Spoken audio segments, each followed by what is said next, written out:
If you're considering listing your home for sale, one of the biggest challenges you're likely to face is getting your home show ready so that it impresses potential buyers in the marketplace. For today's Tip Tuesday, I am going to be discussing and sharing just some general advice that I typically give to my sellers when we first start talking about listing their home. So, the first thing I want you to think about is that your home is an asset and selling it is a business decision. Therefore, you have to start removing any kind of attachment that you feel to the way that your home looks now. Because it doesn't matter. Your home is now a possession that we are trying to get top dollar for. And because it can be quite overwhelming to think about how you're going to maximize that investment, if the situation allows for it, typically I do not suggest that we just put the home on the market as soon as possible. What you want to do is time the market and talk with your real estate broker about when is an advantageous time for you to list.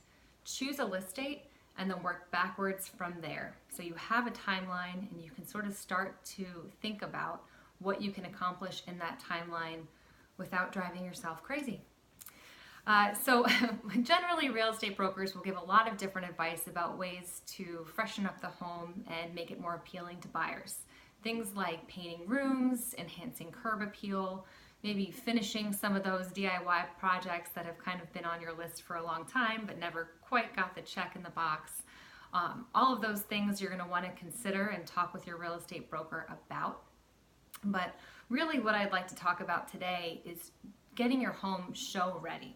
So if you don't have the time, money, or energy to make any of those bigger changes, or if your home doesn't really need them, the biggest thing we're going to advise you to do is declutter.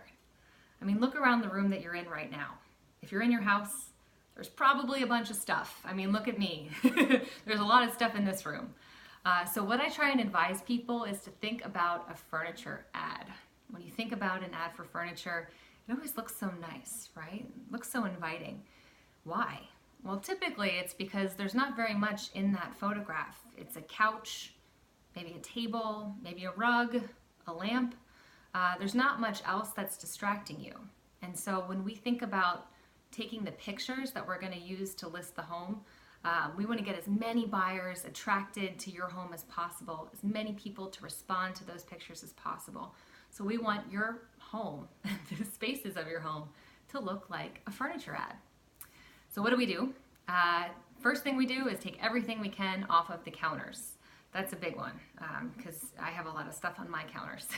So appliances that you're not really using, fruit bowls, dish soaps, whatever it may be, we're going to want to hide them. You want to take everything off of the fridge. So no more wedding invitations or kids' softball photos. You want to hide laundry, personal items, any kind of ongoing projects that you have. Put them in places where buyers won't see them when they come into your home. I've even seen people put things inside the washer and dryer before, which is really funny. But it's not a bad spot because buyers will be opening up your closets and your drawers, kind of inspecting the place. I know that's not the most comfortable thought to think of, but it's true. So where can we hide things where buyers won't see them? We want to take down as many family photos as we can. We want the buyer to be able to visualize themselves in your space. And having too many of your own personal items can be too distracting. Anything that's not neutral, and also if you have a really specific taste to your furniture and to your home, we kind of want to minimize that a little bit because we don't want to turn anyone off. And before showings, you also want to light a candle or open a window to kind of remove any kind of cooking smells, anything like that. And then of course you want to leave the house if you have a showing coming because buyers won't stay for very long if you're there. Trust me, it's uncomfortable. You also want to make sure that your home is very clean. Now it's the reality that it's not easy to live in a home that's for sale. It can be a real pain, but what you want to do is deep clean the whole home before you list it and pick up after yourself and your family as soon as possible. So right after someone's done using a dish, clean it. Get yourself in that habit. You also want to avoid kitchen messes, so maybe try one-pot recipes. You're going to be vacuuming a lot, and you're probably going to have a routine of tricks that we'll talk more about to make your home look cleaner than it is by turning on all the lights.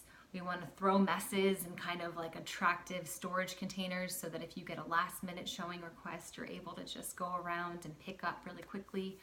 We also open all the curtains and let in as much light as possible. So these tips are really going to help your home look a lot more attractive to potential buyers. Really the main point is you want to have a plan for when that showing request comes in. If at all possible, we want to have as few showings as possible. We want to maximize exposure, but we want your home to look so good that you don't have to deal with weeks and weeks of showings. You'll be able to just capture a buyer, hopefully on the second, third person who comes in will be your buyer. So I hope you found these tips helpful. There's so much to talk about when we talk about listing a home and how to maximize our value. But for today's purposes, I hope you guys came away with some good tips. And if you have any questions, feel free to call me at any time. Thanks so much, guys. Take care.